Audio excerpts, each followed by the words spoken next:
This burglar on the loose in Anderson. Action News Now reporter Jordan Henry is live at that business. Jordan, do the police have any leads?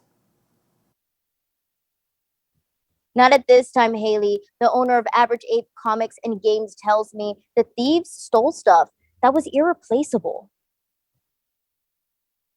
Some of the items that were taken were, 20 plus years old and are going to be extremely hard, if impossible, to replace in some instances.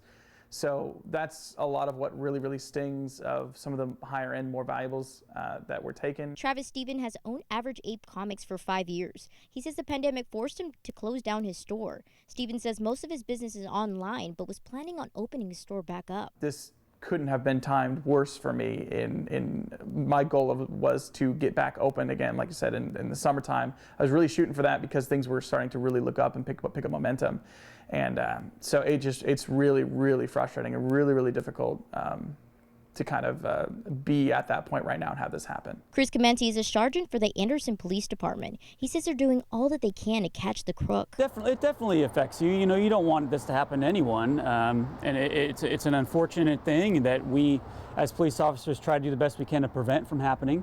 But unfortunately, it does happen. And then when it does happen, we have to try to find those responsible. But we definitely feel for the victims, for sure.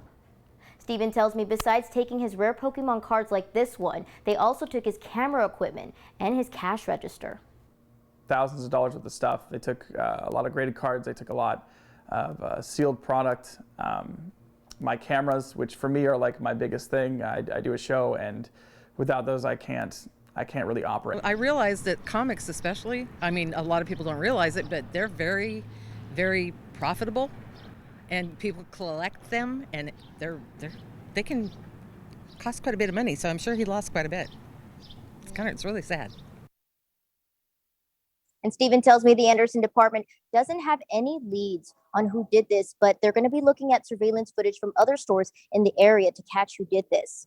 Live in Anderson, Jordan Henry, Action News Now. Coverage you can count on. Thanks, Jordan. Stephen tells Action News Now he encourages businesses to invest in security cameras and take extra measures to prevent their businesses from being burglarized like his was.